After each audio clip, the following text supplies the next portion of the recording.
A turning point in international cooperation on biodiversity, Guyana wraps up a landmark summit. A young father dies after a brutal beating, allegedly by a man who owed him money.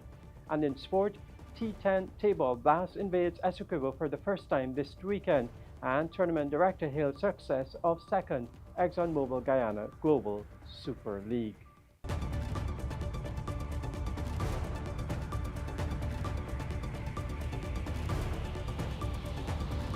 With the news, I'm Neil Marks. We're glad you could join us. 11 homes for children have been adopted in Phase 4 of First Lady Arya Ali's Adopt an Orphanage initiative.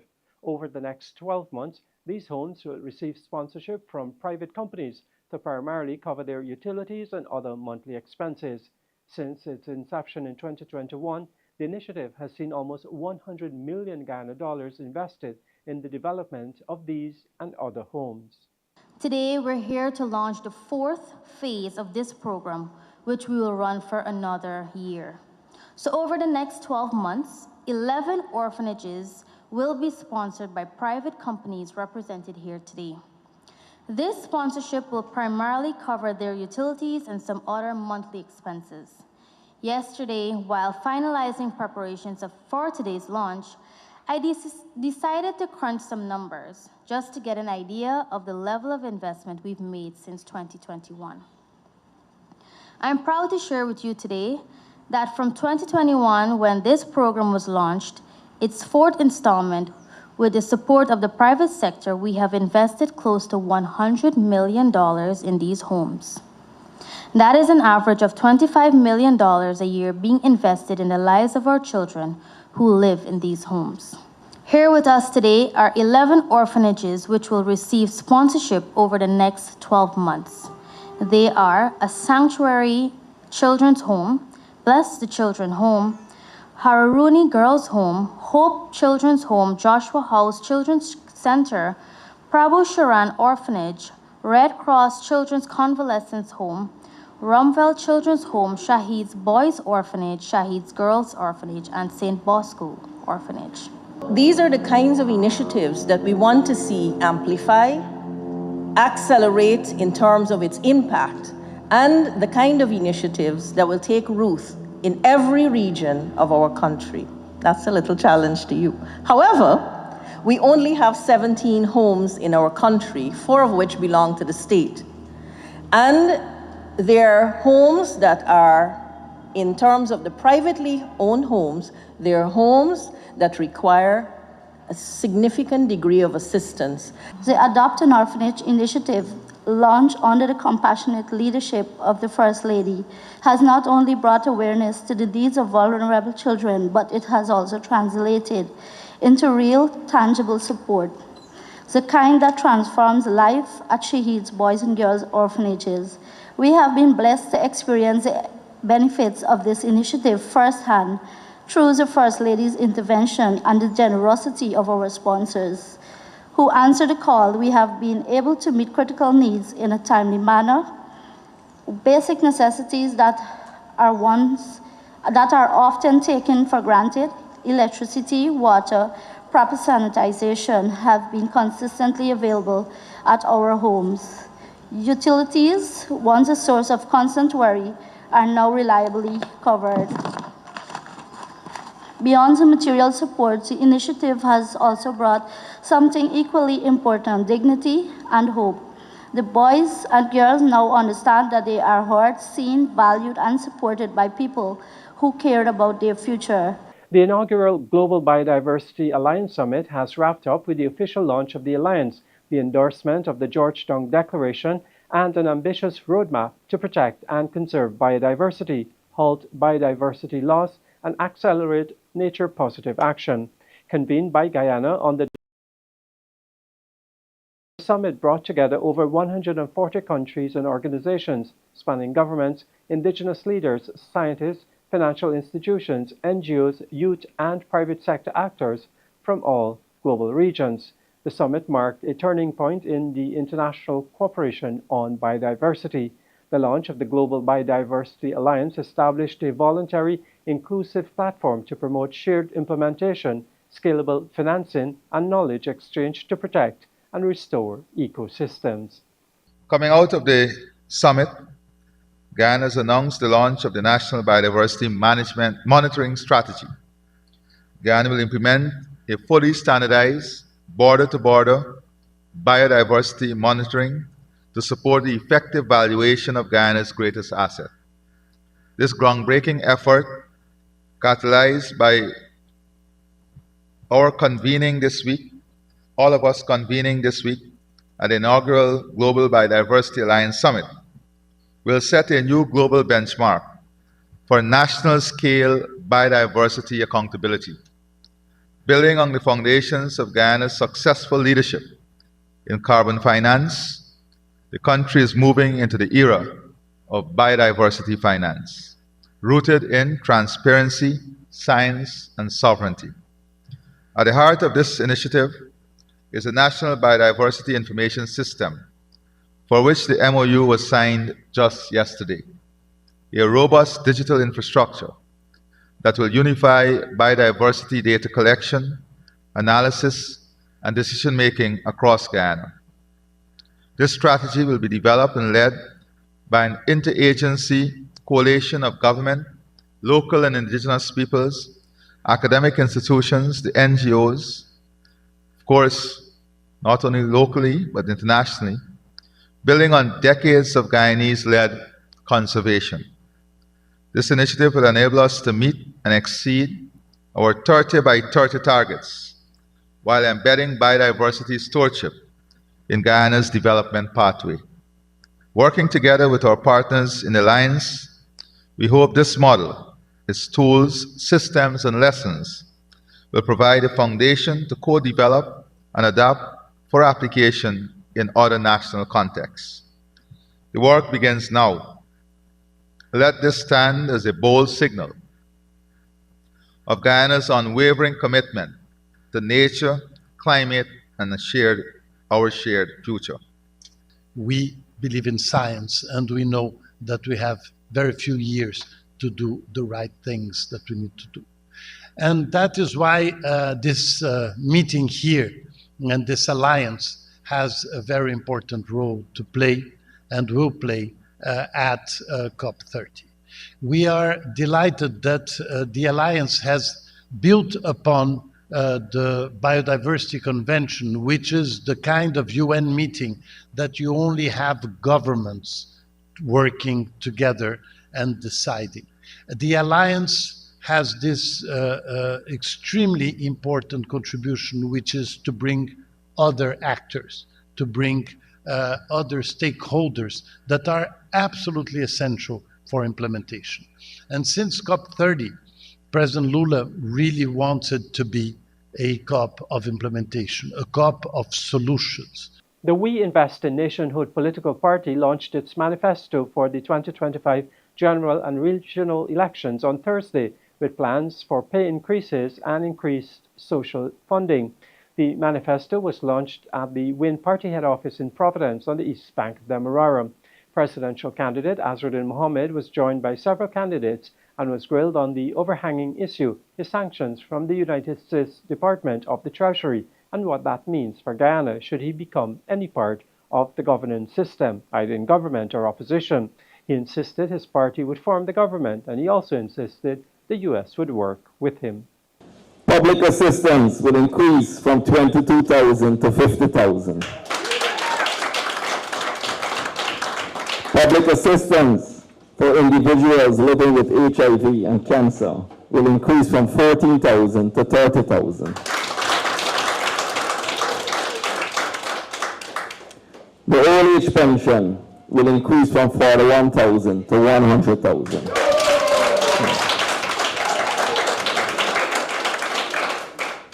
Too long our senior citizens are struggling in this country, and we have to end this.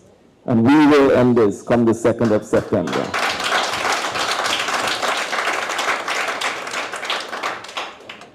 Reduce PAYE from 25% to 20%.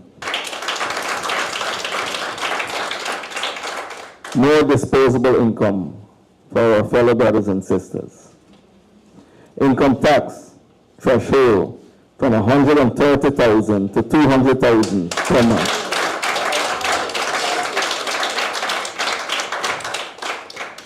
And you know they're going to want to come out and say it's not sustainable, but we know it is sustainable. The Because We Care Cash grant from $55,000 to $100,000.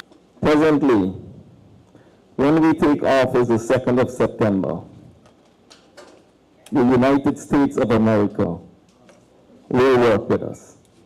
Will work with us.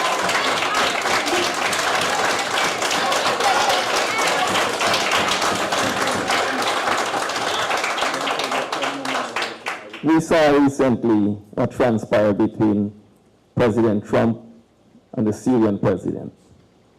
He lifted all the sanctions, and presently he even congratulated him as a handsome young man. When the newsroom returns, a young father dies after a brutal beating by a man who owed him money.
Speedboat captain and father has died 4 days after he was brutally beaten with a piece of wood in Peruni Region 7. Lekram Rambaju succumbed to his injuries on Thursday at the Georgetown Public Hospital. His brother told the newsroom the attack stemmed from a dispute over payment for the use of one of Lekram's boats, an arrangement that turned violent when the man using the vessel allegedly refused to pay. He resides in Peroni, right, in the interior, and he has his own boat and engine and everything. So there's this guy, the perpetrator, he gave the guy one of his boats to work, and the guy was continuously working his boat and not giving him any money or anything. So he took away the boat from the guy. My brother, he took away the boat from the guy, and the guy started picking trouble with my brother. On the 18th of July this year, he went up to the land and he boxed my brother off with a motorbike. And my brother went and he made a police report. And the police made the guy, Devon, agree to pay him within the week or 2 weeks $100,000. And he still kept picking fights with my brother. He threw a glass bottle in my brother's face at first, and my brother fell to the ground. And that's when he picked up a piece of 2x3 and he started blasting my brother in his head. Brother suffered multiple fractures in his skull, like literally around his head. The skull fragments were disposed into his brain, causing multiple hemorrhages. Okay. And he died this morning at 9:35. Yeah. The perpetrator, from what we know, he's at the Bartica police station. We received updates that he admitted to hitting my brother.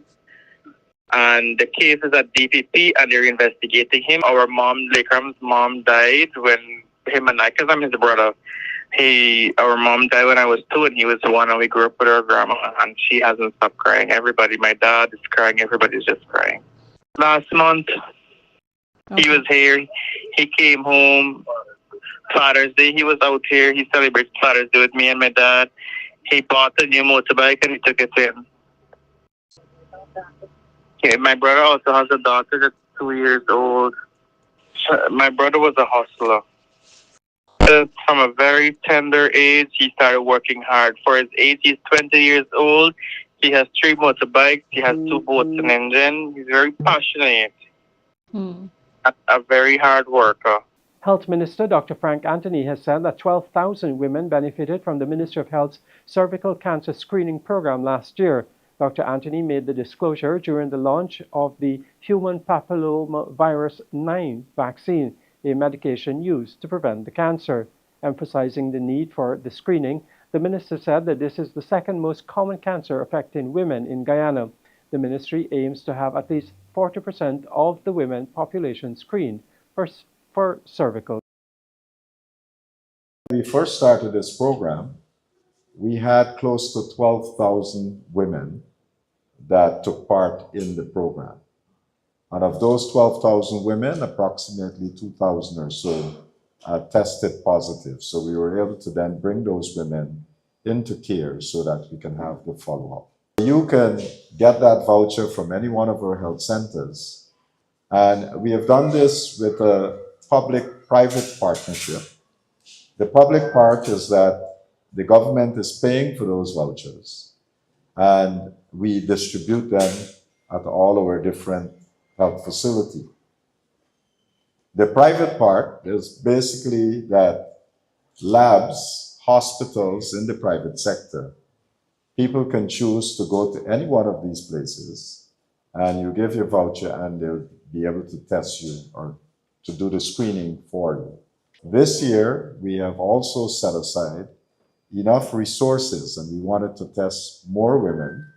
And so we have been giving out these vouchers. So any person between 21 years of age to 65 years of age can have access to these vouchers. Vice President Dr. Bartica has dismissed as laughable Wednesday's claim by U.S.-sanctioned businessman Azruddin Mohammed that he would refuse a presidential salary if elected to office. Mohammed made the declaration at a public meeting in Parfait Harmony, telling supporters he would forego any pay if he leads the country and give it to charity instead. But while addressing the media on Thursday, Jagdeo scoffed at the promise, describing it as hollow. he said, I will not take the salary of the presidential salary if I win the elections. So this guy, without serving a single day as president, has already been collecting president salaries. He evaded in 5 years $11 billion in taxes.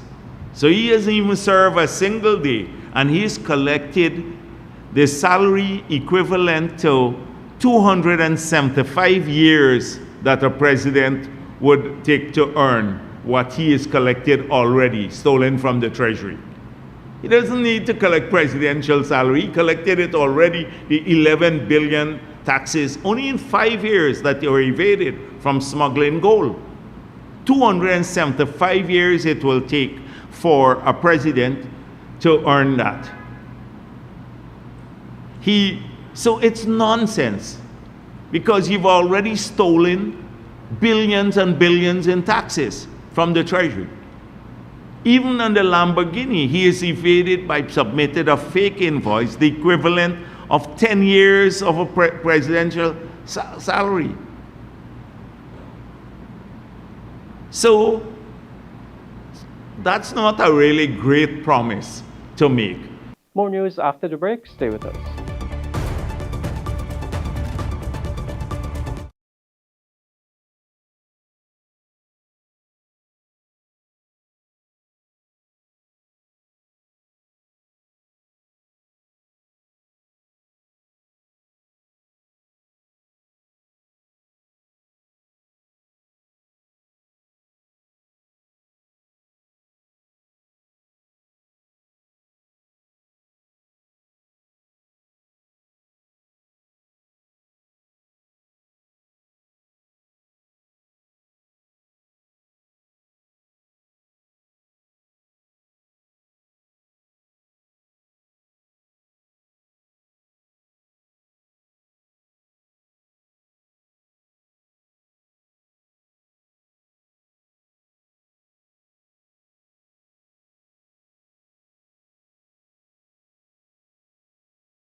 Welcome back. This is the newsroom. A total of 141 persons, including ranks attached to the Guyana Police Force, who underwent skills training programs conducted through a collaboration between the Guyana Police Force and the Board of Industrial Training, graduated on Friday. Some 120 men and 21 women attached to the Guyana Police Force are now equipped to handle several skills-related projects. The batch of persons graduated on Friday during a brief ceremony at the Guyana Police Force Academy Officers Training Center at Camp Street, Georgetown. The ranks underwent extensive training to handle heavy-duty equipment and fiber optics installation. Richard Mon, the Chief Executive Officer of the Board of Industrial Training, an agency of the Ministry of Labor, urged these persons to utilize the knowledge gained during the costly training sessions. Go out and work with dignity and with confidence, knowing that a lot was invested in you so that you can contribute to the development of our country. He also reminded the graduates to maintain discipline and dedication as they enter the fields and utilize their skills. 40 ranks completed the ETA fiber optics installation program, which is a highly accredited certification program. Through a collaboration with the Guyana Industrial Training Center, 84 persons were trained in heavy-duty equipment operations. And through the regular training program by the Guyana Police Force and BIT, 41 ranks were trained. The training programs collectively amounted to some $12 million. Mon said. He added that the government invested this money with the aim of improving the quality of education and training of the ranks. Traffic Chief Mahendra Singh, in his remarks, said the development of society is reliant on its ability to provide reliable service and quality training to improve human capacity here in Guyana. He urged the ranks to continue their efforts in upskilling themselves. We are afforded an opportunity that some of us can position ourselves to serve in other areas. That is not only about law enforcement. We are not only built to do this. So our ranks are now positioned and given an opportunity to perform in another area, as merited as every other person. We are giving ourselves now that chance to grow like a country should, without being left behind. With this program alone, it has managed to reach all 10 of the administrative regions, with ranks being trained and upskilled in various ways. Reporting for the newsroom, I am Lucina Yearwood. Teachers will now be held to a higher level of accountability as the minister in the nursery education system across the country.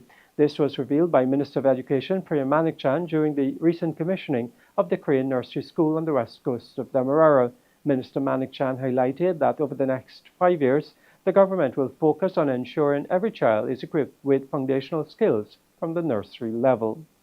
We're prioritizing investing in your children, investing in the babies, because we know that this foundation is important. If we don't get this foundation, you see it later on in life, even as adults. I am gasping sometimes with the commentary I see on social media, and I think, oh, we failed people. They're not understanding, comprehending very basic things, and we cannot have a new generation growing up in a world where so much is available to everyone and not being able to have skills that you learn at a nursery level. And so for us, it is very important not only to build the schools, but to make sure your children are leaving with the relevant skills that they're supposed to have at the nursery levels. If I had to teach, I would take grade 5 and 6. Don't give me nursery. I can't manage the nursery children. That's the hardest years in my view. So if this is not your thing, don't do it. But don't take a job and then come here and don't deliver to these children, because then you're failing an entire household you're failing people's children. And we cannot allow that. So we're going to have to move to a place where Guyana is more accountable in the system, in the school system, where we measure what teachers do, we measure the output, and we measure whether they're effective. And Minister of Education, Priya Manik-Chan, on Thursday commissioned a new $95 million sixth form block and administrative building at the Diamond Secondary School, paving the way for the introduction of Caribbean Advanced Proficiency Examination Studies for the very first time on the east bank of the Demerara. This school is offering 23 subjects at CSEC, 23 subjects, and they will be offering 16 subjects at Cape. 16, a wide variety of subjects at the sixth form Cape level, Caribbean Advanced Proficiency Exam. And with the new block, you're also going to be able to remove the children from the auditorium and put them into classrooms in the new block. So, Diamond, when we walk through this, you now have a new IT lab. You'll see it just now with 40 stations. You have a new library space with books. You'll see that just now. Your teachers are in a new classroom, and you have 6 big, nice, spacey, airy classrooms over there in the new block. When the newsroom returns, the financial, weather and bridge reports along with sport with Avinash Ramzan. I'm Neil Marks. Take care.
Welcome back to Newsroom. Now for a look at what's happening in sport. We're starting off with some squash news. Veteran prowess shone brightly at the National Racquet Center as Nicolette Fernandez and Danielle Inns defied younger challengers to claim prestigious national elite titles at the ENET-sponsored championship. 42-year-old Nicolette Fernandez continued to write her name in the history books, securing what is understood to be her 12th national female title. She performed masterfully in the women's national draw elite final, dispatching 31-year-old Mary Fongafat with a clinical 3-0 victory, 11-8, 11-love, 11-5. Fernandez showcased her experience and precision, particularly in the dominant second game. The men's national draw elite final provided a captivating family affair. 35-year-old Daniel Inns faced off against his 21-year-old cousin Samuel Inns Carvajal. In a hard-fought contest, Daniel emerged victorious with a 3-0 win, 12-10, 11-4, 12-10.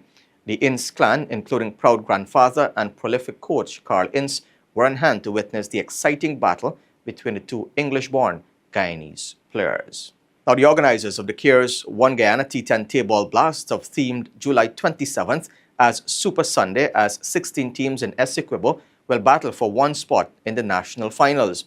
John Ramsing, the CEO of the organizing body FL Sport, has indicated it will be a day filled with non-stop action, with the finals on the lights at Anna Regina. It's called Super Sunday for a reason. On the Essequibo coast, 16 teams will be battling it out. You know, many persons have been calling before this year for matches on the Essequibo coast. Here we are delivering matches to you on the Essequibo coast. Come out to the respective venues. Down south we have Pomona Ground. In the north we have Hampton Court, Richmond, and then all roads lead to the new refurbished, the exciting Anna Regina Stadium. That's the venue for the final. Everyone are excited, so we're looking forward to exciting games, intense rivalry, because we want to see who's going to be the best on the Essequibo coast. So you at home, wherever you are, you need to come out and support cricket, because if you don't, what's the sense in having cricket at Essequibo coast? Alright, so all roads lead to Essequibo coast this weekend. Fantastic cricket, exciting giveaways for spectators from the very first ball at all the venues. Please come out early, have fun. International cricket news now. All round, Ruston Chase said that all the West Indies' remaining games in the ongoing T20 series against Australia will be treated as a final, as the Caribbean side aims for a come-from-behind series win. Australia lead the 5-match series 2-0 with victories in the opening 2 games at Sabina Park in Jamaica. The series now heads to St. Kitts, with Game 3 set for Friday evening from 19 hours. Yeah, well, it's very important, obviously, because once we lose a series, so I think every game from here is like a final. Very important for us to win all 3 games so we can win the series. Despite the results, what are some of the positives you can take from the 2 matches so far within the team?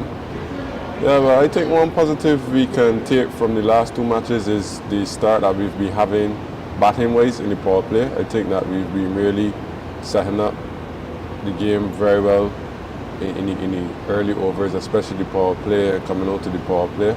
So yeah, that's one positive that I think we can take away. St. Kitts is a cricket-loving nation. The fans here want to park. Any message you want to send to them?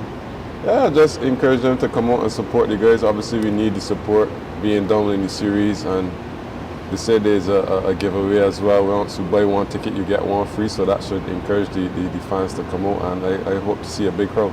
The team hasn't been having the results that it would have liked in recent times.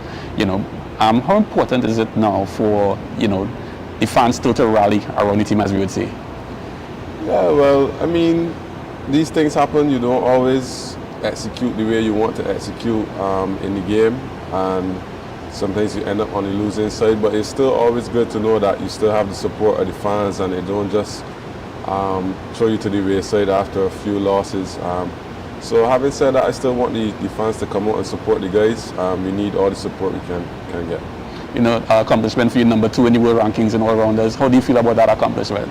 Yeah, it feels good to be number 2, but at the end of the day, my job is just to go out there and have impactful performances for the team so that we can win games. And once I'm doing that, I'll be pleased whether I'm number 2, number 10. The number doesn't matter to me.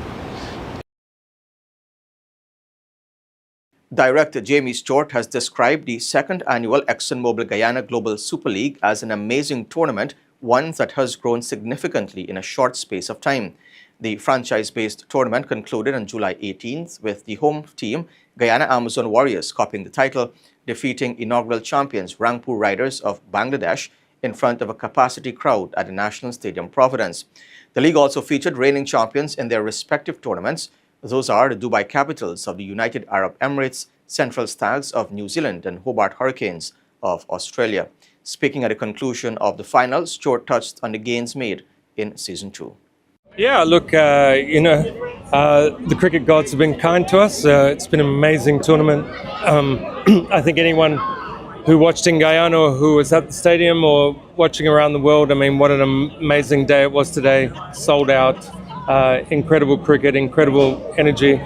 We've spoken all along about, this event is showing everyone what Guyana is all about. And, I think we saw that today with amazing capacity crowd, amazing images on the TV, and fortunately the right result for the Guyana fans. But we already looking forward to next year. Speaking about looking forward to next year, what better you'd want to work on come the next season? Yeah, look, I think it's we live and we learn. It's going to be a step jump every year. We've seen how much it's grown from year 1 to year 2, and I think year 3 we're hopefully achieve the same sort of step jump. We've already been talking about where can we find a window. It's to any cricket fan probably knows how much cricket there is going on in the world, and finding the window for next year when we're going to play is a challenge. But I think the feedback from the teams has been amazing. I think that word of mouth will get around, all around the world, and I think we're going to have teams queuing up to come to Guyana. And already actually a couple of the teams that have played GSL are talking about doing their pre-seasons in Guyana, which is an interesting benefit from hosting the event.